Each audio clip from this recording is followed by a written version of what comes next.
Welcome to Facts TV News, where everything is true. Man hospitalized after Mandeville motor vehicle crash. A man has been hospitalized following a two-vehicle crash on Manchester Road in the vicinity of the Northern Caribbean University in Mandeville on Tuesday afternoon.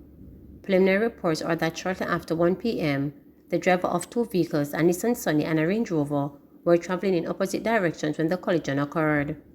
The driver of the Nissan Sunny was taken to hospital where he has been admitted. The police have since diverted traffic through alternative routes. Don't blame Kingston Technical Administrator for stabbing, says Williams. Minister of Education Favor Williams is appealing to the public not to cast blame on the Kingston Technical High School administration over the stopping death of the 11-year-old student. Campbell was killed on the school campus last Thursday by another female student. We have been hearing stories that there has been a lot of blame going on here, blaming of teachers, the deans of discipline, blaming of everyone, and I want to say to you it's not the moment to blame, it's the moment for all of us to pause and say, how can we make our school a safer place, she said. I see this morning when coming in that you have persons with metal detectors. Kingston Technical School has metal detectors. It does searches. Despite all of that, we were not able to shave off the stabbing. The Education Minister was speaking to students and staff during her visit to the school on Monday morning.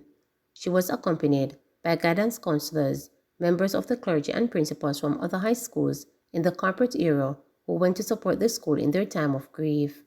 She shared that her ministry will embark on a partnership with the Ministry of Justice to bring restorative justice to the school. I've reached out to the Minister of Justice. He has a program that we have been taking around into schools, restorative justice, to help our students understand how you de-escalate conflict situations when they arise, how you interact with each other peacefully, how you resolve disagreement, how you speak to each other so that can work together because it results in fight and argument, she said. Adding, I don't believe we have taught you enough just yet about how to handle yourself in those situations. Recognizing that many of the students who attend this school are from volatile inner-city communities, Williams said part of the support her ministry will give the school will focus on helping students to employ conflict resolution in their communities. I know that many of you live in communities and in homes in which it seems as if it's normal to quarrel and fight and shout at each other. But I'm saying to you, it's not normal, and we have to help you when you come to school to understand that there is another way that you can live and interact and have peace in your homes and in your community, she said. Salt Spring on positive trajectory, says police. Head of the Montego Bay Hills Police Station in St. James, Sergeant Bruce Walker, said that the once troubled community of Salt Spring is on a positive trajectory after an explosion in deadly violence a few months ago. Walker, whose outstation is located in Montego Bay Hills and is responsible for the policing service of communities such as Flower Hill, Norwood, and Glendevon, said that Salt Spring has made positive efforts towards full transformation. However, he pointed out that while the police are working on the ground with the help of law-abiding citizens, there is still more work to be done, especially as it relates to the Downey Corner area of the community, where some persons seem hell-bent on giving us some problem. Walker was speaking on Sunday during a meeting at the Salt Spring Community Development Committee. We can't allow Salt Spring or the gains that we have made to be eroded by these persons who have no intention for this community to progress, he told citizens, asking them to stand up against criminals. Put out these guys and let them leave the community, he said. According to Walker, the community is at a point where investors can now take advantage of opportunities in the area. I know you guys are working your hearts out, and I just want to be one of the persons who are assisting you in getting to the desired community that you are working towards, added Walker. Helping to fashion the transformation are members of the religious community and the Jamaica Social Investment Fund JSIF through the implementation of several projects, including provision of employment and safe passage for children at the Salt Spring Primary School. Parental training is also being facilitated by USAID. The church is playing a tremendous role. It is impacting the entire community of Salt Spring, Buttermore, and its environs.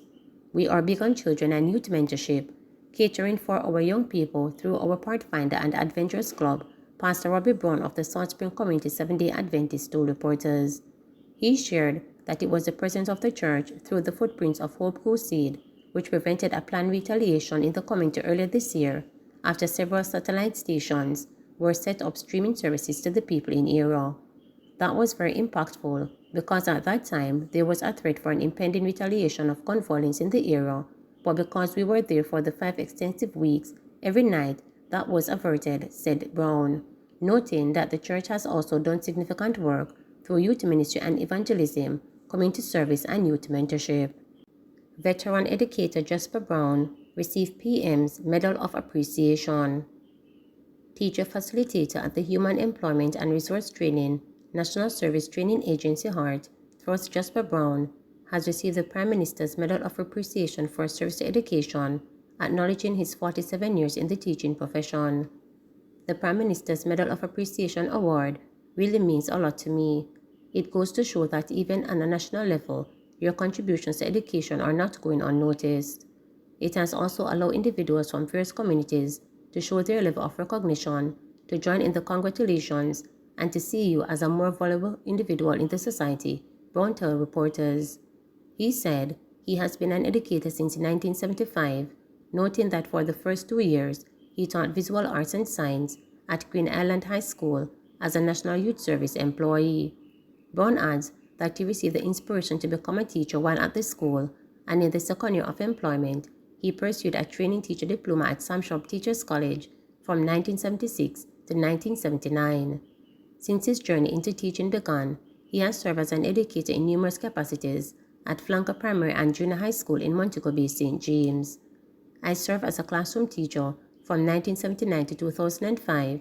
I also served as vice principal from 2005 to 2012, and as acting principal from 2012 to 2014. At some time during their entire period, I served as chairman of numerous committees, including music, sports worship, Students' Council, Decoration, and Culture Brown chaired.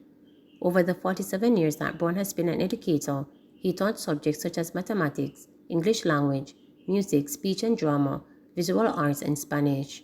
I have taught and still teach mathematics, human and social biology, and social studies at the CSEC level at the Hart High School Diploma Equivalency program, and many students have gained excellent results, said Brown, who is now a facilitator at the Hart NSTA Thrust. The educator tells reporters that one of his proudest moments is seeing his students move from the bottom of their educational pursuits to become certified, qualified, and competent individuals, making positive and meaningful contributions to themselves and to the society. Coupled with that, Brown says that he takes pleasure in serving as a source of motivation and inspiration for both current and former students who have given up all hope of achieving anything of value in society. Receiving the PMMA is proof that he has impacted the lives of many, even beyond the classroom. Outside the classroom, Brown contributes to various programs of the church. He is a talented visual art musician, singer, decorator, and a natural-born dramatist. With this multi-talented ability, I try to contribute to my service as much as possible. I am a trained master guide. I am trained and competent in areas such as hiking, fire building, knots, decorating art and craft, sewing, camping and campcraft, and drill and march, he adds. Brown was commissioned as a Justice of the Peace in 2010. In 2018, he was presented with the Golden Torch Award by the Jamaica Teachers Association. In May of this year, he received the Hart NSTA Thrust Educator Service of Excellence Award. He also received numerous awards for long service and outstanding contributions during his tenure at Flanker Primary and Junior High School. He pointed out that in addition to the awards received from Flanker Primary and Junior High School, I was the first teacher to have taught Spanish at the school. Brown shared that he also trained people as well as entered festival pieces in the Jamaica Cultural Development Commission JCDC competition in speech, drama, and music. He is encouraging the next generation of teachers to be sincere, diligent, and committed to the task of imparting knowledge to their students and to show respect at all levels, and never cease to assure students that they can achieve if they commit themselves to the task ahead. Brown said too that aspiring educators should know and understand the strengths and weaknesses of each individual student. They should not only be a teacher but a counselor to each and every one that stepped their way, and they should be mindful that their students are coming from various home environments with different cultures, and so they should exercise patience, tolerance, and understanding. They should also ensure that their students are experiencing a sense of accomplishment on a daily basis, that they are learning and not wasting time, and that school is providing meaningful change for them, he added. Brown is one of 80 educators who received the Prime Minister's Medal of Appreciation for service to education recently. Please remember to subscribe, like, share, and click the notification bell.